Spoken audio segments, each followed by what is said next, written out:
meu povo.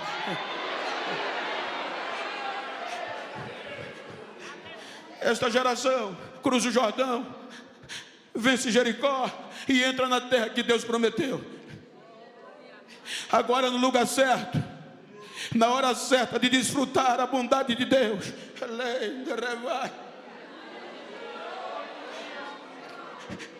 Morre Josué, capítulo 2 do livro de Juízes. Morreu com ele os anciões. Josué, capítulo 2, versículo 8 por diante, para dar sentido. Vamos lá, Josué, capítulo 2, versículo 8 por diante. Olhem para mim, por favor. Vamos lá.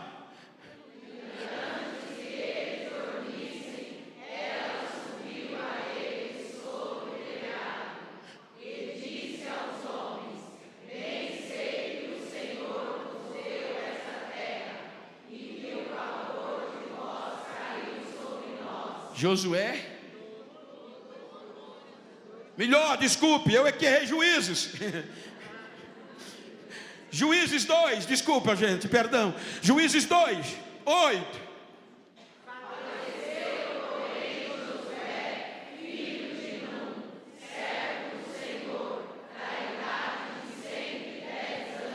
Versículo 9.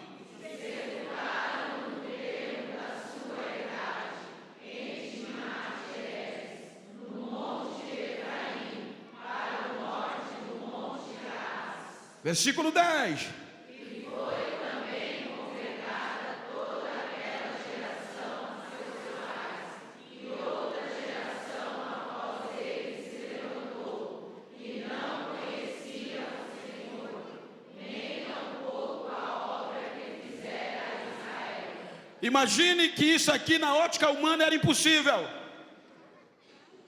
Toda aquela geração morreu, e uma nova geração se levantou, que não conhecia a Deus e nem os seus milagres. Literalmente impossível, porque a ótica da literatura histórica diz que os pais passavam para o filho. Primeiro ponto, quem era Deus e os seus milagres. Segundo, havia um memorial. Segundo Josué 4, era impossível eles esquecer o que aconteceu, não levaram em conta a história. Começaram a ser engodados pelos vizinhos. Terra prometida, prosperidade, esqueceram de Deus, não levaram em conta. Para chegar ali, muita gente ralou, fiel, gozando o sofrimento. Esse é um dos perigos da nossa geração pós-moderna, que nós corremos o perigo de deixar para trás a história nossa pentecostal, assembleana, de bondade de Deus. Nós nunca fomos respeitados pelo inferno por conta de questão midiática ou de fama de ninguém. Esta igreja foi renomada pelo barulho pentecostal e a ação do Espírito Santo. Os nossos cultos não dependem de muita coisa. No hino da harpa, eu estava dizendo a Fernanda que no hino da harpa eu vi muito Jesus batizar crente, pessoa sendo salva. O culto não tinha hora para terminar. Esta é a nossa história. Quando terminava era debaixo de poder. Diga para quem está ao seu lado: nós temos que manter os nossos princípios. Esta geração não levou em conta. Veja como termina o livro de Juízes, o último versículo do livro de Juízes, que esta geração termina sem rei, sem líder, e cada um fazia o que queria. E aonde estava Deus? Essa geração se degradou tamanho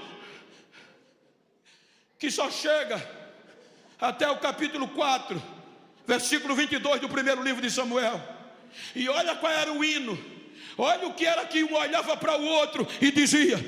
Capítulo 4, versículo 22 de Samuel, 1 Samuel. Leia qual era o hino e o que era que eles diziam.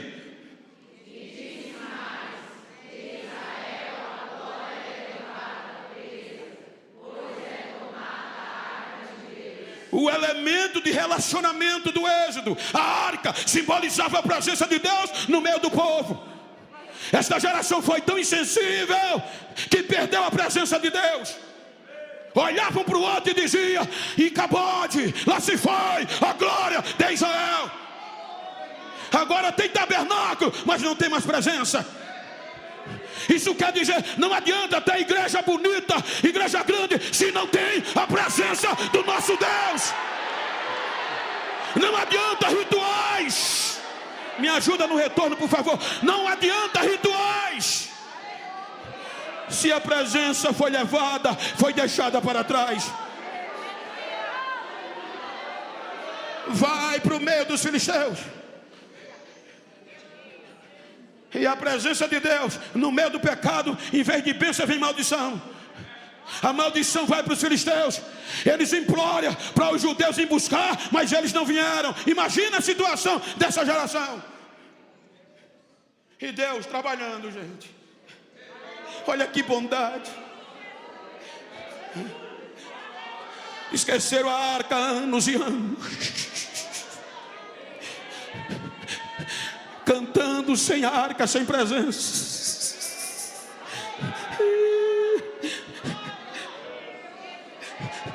Pregando sem a presença. Não é bonito, pode até emocionar, mas se fosse por pregar bonito, falar bonito, não era eu que estava aqui, era um galã da Globo. Se fosse para cantar qualquer coisa, vocês não estavam formados. Era uma banda secular e importante aí do Brasil. Mas não, o que faz a diferença é a presença, é a presença, é a presença, é a presença.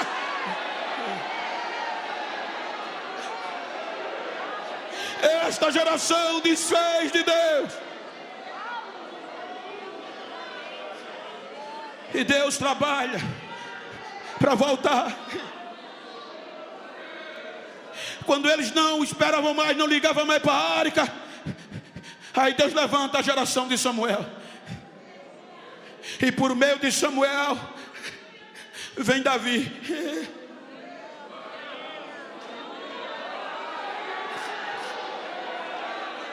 E Deus chama Davi e faz uma aliança com ele.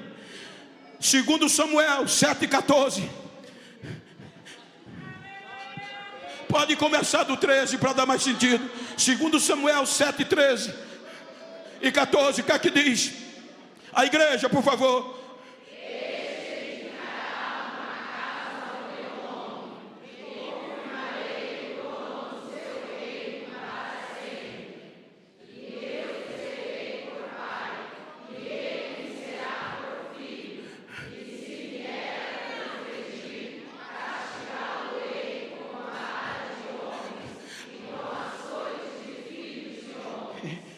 Aí Deus faz uma aliança com Davi. Segundo as Crônicas 13:5. Aí Deus faz uma aliança com Davi.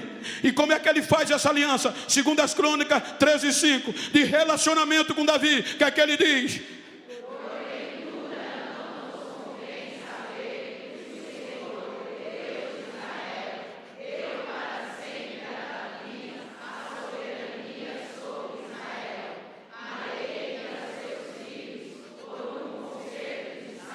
Aliança de sal de novo.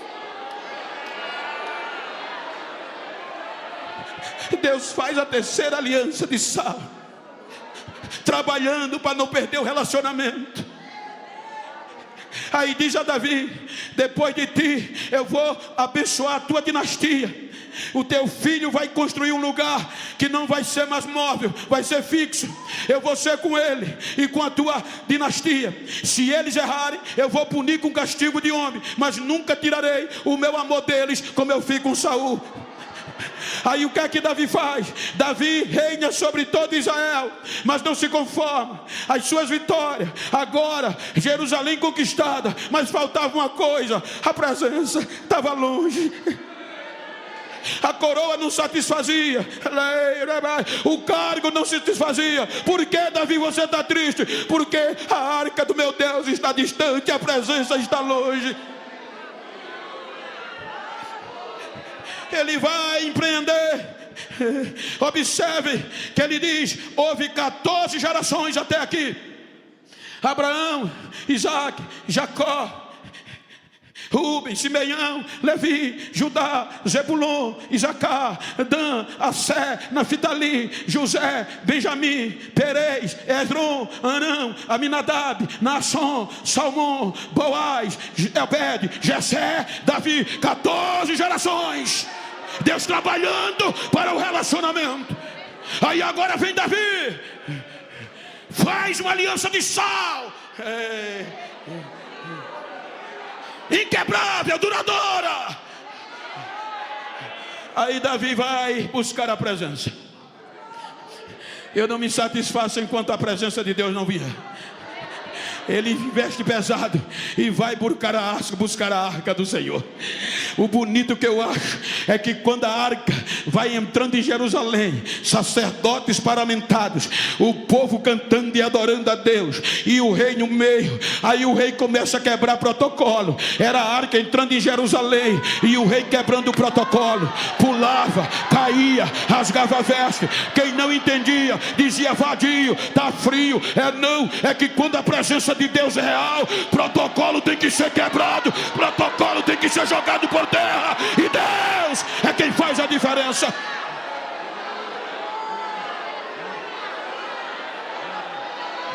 Ei, companheiros, não podemos deixar essa chama apagar. Muitas pessoas me ligam, Bento, porque é que a igreja pega fogo e o púlpito da igreja dificilmente pega. Eu digo: é porque você está vendo errado. Mas a Assembleia de Deus ainda tem púlpito que quebra protocolo, ainda tem púlpito pentecostal, e eu sei que aqui tem.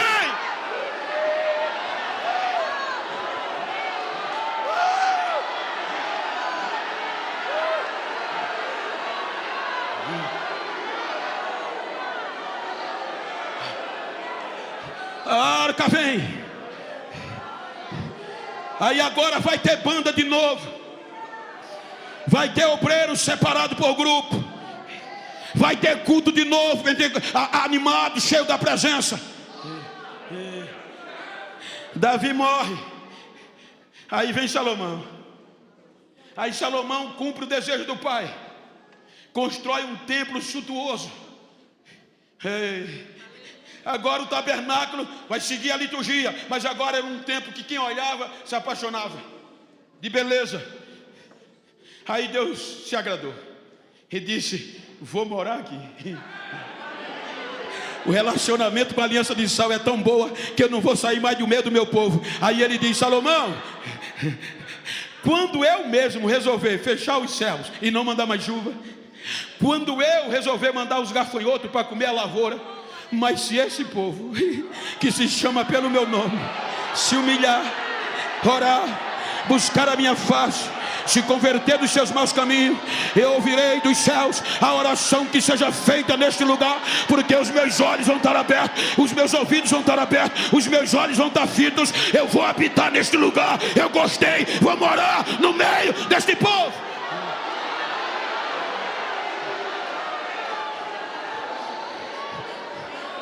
Salomão erra, Salomão comete erros, e por amor a Davi, Deus não rasga o reino. Quando seu filho assume, Fernanda, aí o reino é dividido, e reino dividido não prospera. Por amor a Davi, a aliança de sal, 2 tribos ficam em Judá, no sul, e as 10 vão para Jerusalém. Aí vem Roboão e a descendência de Davi, e o caos se estabelece. As 10 tribos do norte se degradeiam contra Judá e peca contra Deus. Aí Deus manda Osés profetizar, mas não deram ouvidos. Judá também perde a aliança, não obedece a Deus e cede à influência de fora, pecaminosa.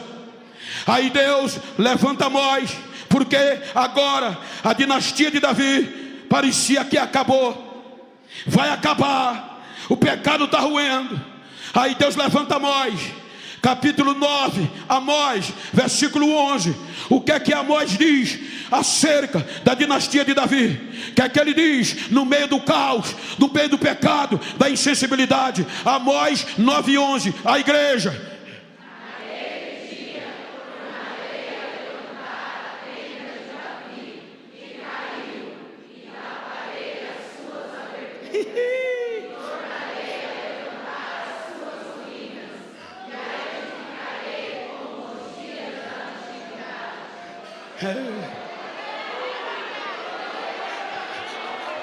Deus levanta Isaías.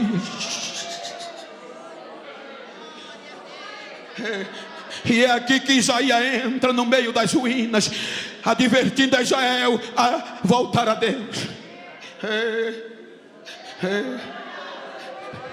Ele vê uma situação tão caótica que ele diz que a nossa justiça se tornou trapo de imundícia diante de Deus. Ele faz uma confissão e uma súplica, e na confissão ele traz essa história.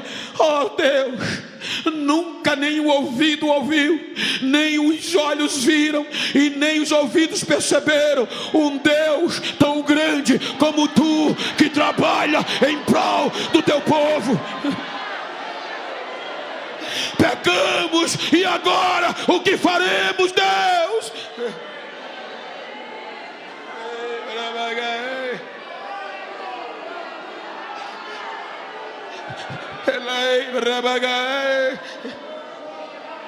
E Deus continua trabalhando, mas o povo não dá ouvido. Os caldeus vêm, e o único lugar de relacionamento com Deus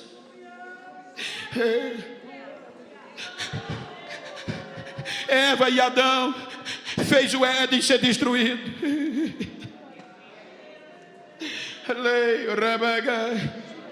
A geração pós-Jordão, os filisteus levaram a arca, e agora os caldeus vêm na geração de Isaías e destrói o templo. A arca desaparece e são levados para a Babilônia divididos. Lá na Babilônia não tinha mais cultos. A banda, digamos assim, pegou os instrumentos. Não adianta cantar longe de Jerusalém, Deus não estará aqui. Penduraram os instrumentos nos salgueiros. O tempo passa e Deus trabalhando.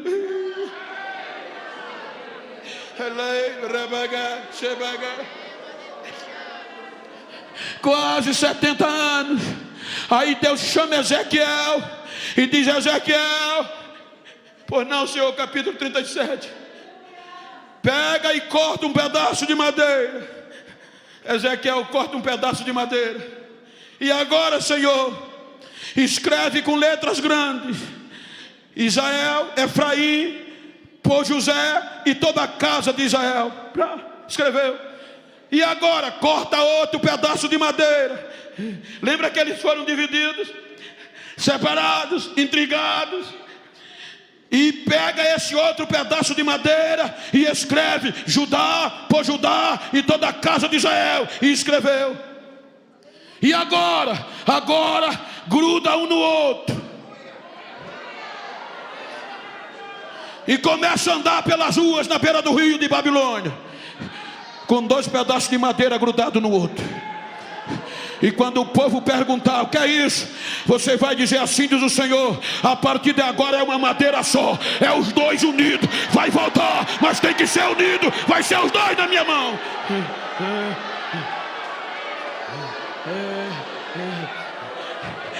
Eu costumo dizer que um dos perigos da minha geração é a briga, é a disputa, é os debates para ter mais seguidor do que o outro. Não é verdade? Eu ganho mais dinheiro na plataforma do que fulano, eu prego mais do que fulano, eu canto mais do que fulano, o meu grupo é maior do que o de fulano. Pode até ser, diga para quem está lá do pode até ser, mas você não é melhor do que eu e nem eu que você, porque é uma madeira só, é uma madeira só, é uma madeira só, é uma madeira só.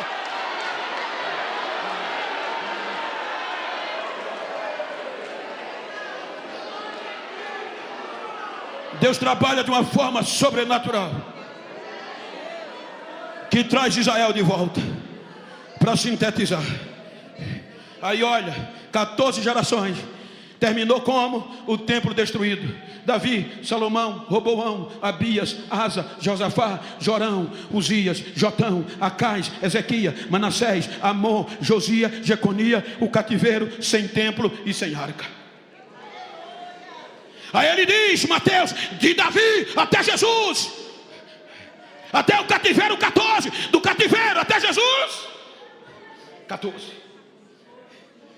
Aí o povo volta, mas já volta sem rei. A dinastia de Davi acabou. Quem vai predominar? Os sacerdotes e governadores. A dinastia de Davi, você não vê rei voltando mais. Mas havia uma profecia: eu mesmo levantarei a tenda caída. O povo volta, chega em Jerusalém, não tem forças.